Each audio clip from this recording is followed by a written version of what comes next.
Bonjour à tous. Donc, on va débuter cette table ronde sur la démarche Carbone Agri. Donc, je me présente, Annelise Petitjean, je travaille à la DASEA Centre-Ouest, structure qui accompagne des agriculteurs dans leur changement de pratique en lien avec les pratiques agroécologiques et tout ce qui est démarche Carbone Agri notamment. Donc, je vais animer cette table ronde en compagnie de Franck Moreau, qui est ancien secrétaire général de la FNEC et qui est toujours invité permanent et qui suit encore de nombreux dossiers. Voilà. Et Éric Bertrand de l'Institut de l'élevage qui travaille notamment sur la durabilité des élevages caprins et sur des diagnostics environnementaux en lien avec cette thématique-là. Donc on sait tous que le changement climatique est une réalité. Voilà. Donc la profession agricole s'en est emparée et en a pris également conscience. Donc il y a notamment des filières depuis quelques années qui travaillent dessus, notamment les élevages bovins viande et bovins lait. Mais il y a aussi l'élevage caprin. Donc notamment il y a un projet qui est initié qui s'appelle Élevage caprin durable. Du coup, Franck, voilà, est-ce que vous pouvez nous en parler de ce projet et des finalités? Oui, tout à fait. Non, ça fonctionne, oui. En fait, l'élevage caprin durable concerne beaucoup de secteurs. Tout l'aspect économique, environnemental, social, ça en fait partie. Et donc la filière caprine s'est totalement inscrite justement dans ces objectifs autour du climat, autour de la décarbonation. Et voilà, les ruminants ont été, et notamment comme vous l'avez dit, sur les filières bovins-viande qui ont démarré, ça a démarré suite à la COP21 en 2016-2017, où ils ont travaillé donc, sur ces questions-là, parce que c'était les filières qui étaient les plus marquées justement par la question des gaz à effet de serre.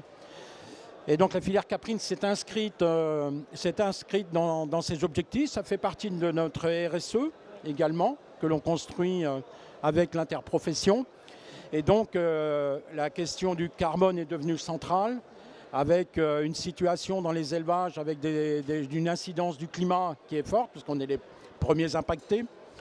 Et donc, nous sommes rentrés justement dans tout ce dispositif d'évaluation, à la fois des gaz à effet de serre, et également voilà, de trouver des solutions. Parce qu'on émet des gaz à effet de serre, on ne le nie pas. Mais par contre, on a une vraie faculté aussi de pouvoir capter du carbone.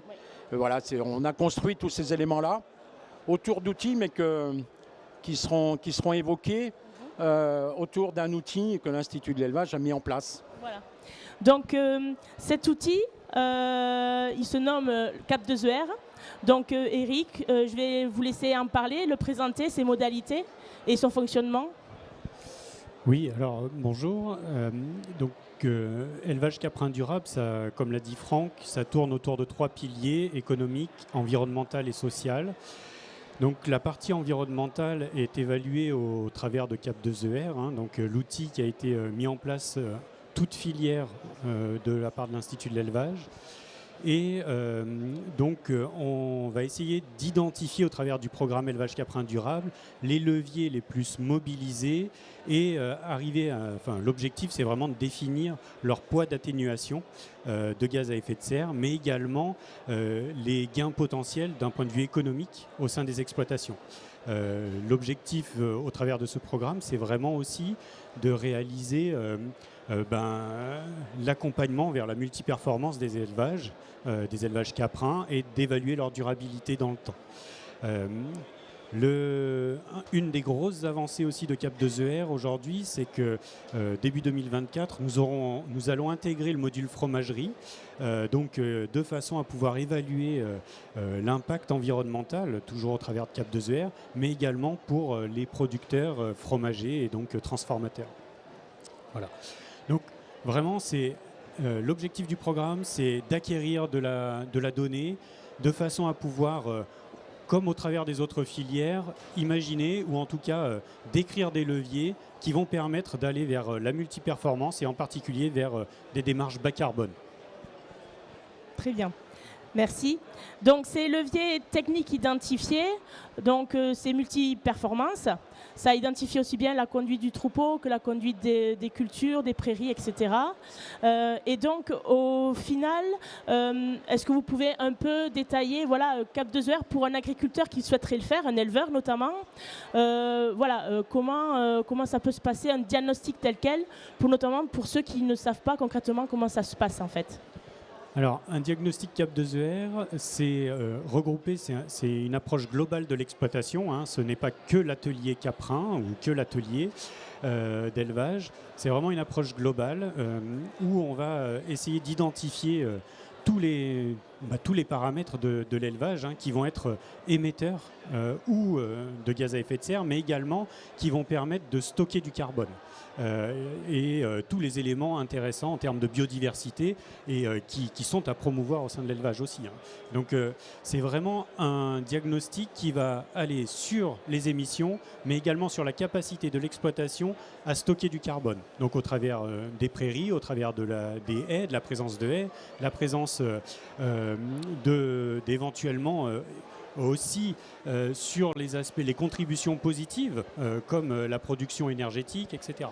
Donc on est vraiment sur un diagnostic global de l'exploitation et il faut vraiment le prendre à ce niveau-là. Et donc vous parliez d'éco-bénéfices. Les co-bénéfices sont identifiés. À titre d'exemple, quels co-bénéfices dont il y a la biodiversité. Également, est-ce qu'il y a d'autres, vous pouvez nommer d'autres co-bénéfices qui permettent qui ressortent de Cap de Zoër en fait? Alors, on va avoir l'éco-bénéfice éventuel ou se démarquer dans un avenir proche sur la capacité ou la possibilité de rentrer dans des démarches et des crédits bas carbone. Donc voilà, c'est quand même un éco-bénéfice et puis un intérêt aussi pour les éleveurs de pouvoir éventuellement souscrire à ces démarches bas carbone et de revente de crédits carbone. Voilà. Donc, grâce au Cap de Zoër, des leviers d'action vont être identifiés de façon à ce que l'exploitation caprine soit le plus virtueuse. Donc, tout ce carbone non émis ou ce carbone stocké peut être valorisé en crédit carbone, comme vous le disiez. Et donc, Franck, par rapport à cette valorisation, il existe une structure qui s'appelle France Carbone Agri Associés, qui est portée notamment par la profession et qui permet de valoriser ces crédits. Est-ce que vous pouvez nous en parler, s'il vous plaît ? Oui, donc c'est France Carbone Agri, qui était France Carbone Agri Association dans un premier temps, créée par les 4 AS ruminants. Donc pour permettre d'avoir une plateforme qui peut valoriser ces crédits carbone labellisés dans les exploitations. Donc c'est bien une mise en marché de ces crédits en massifiant les crédits générés par les agriculteurs et après en le proposant à des entreprises qui ont besoin de se faire des compensations carbone et de pouvoir organiser. Donc il y a eu cette première étape avec les 4 AS ruminants et aujourd'hui, France Carbone Agri s'est complètement ouvert aux autres filières, notamment les filières végétales, les autres filières animales, mais aussi les filières végétales. Voilà, pour avoir quelque chose qui soit une plateforme, qui soit maîtrisée entre guillemets par les agriculteurs, pour les agriculteurs. Et statutairement, dans cette structure, 80% des crédits carbone reviennent à l'agriculteur. Ça, c'est dans les statuts. Et c'est bien dans l'objectif que le travail qui est mené dans les exploitations revienne aux agriculteurs, qui permettent aussi d'asseoir des investissements.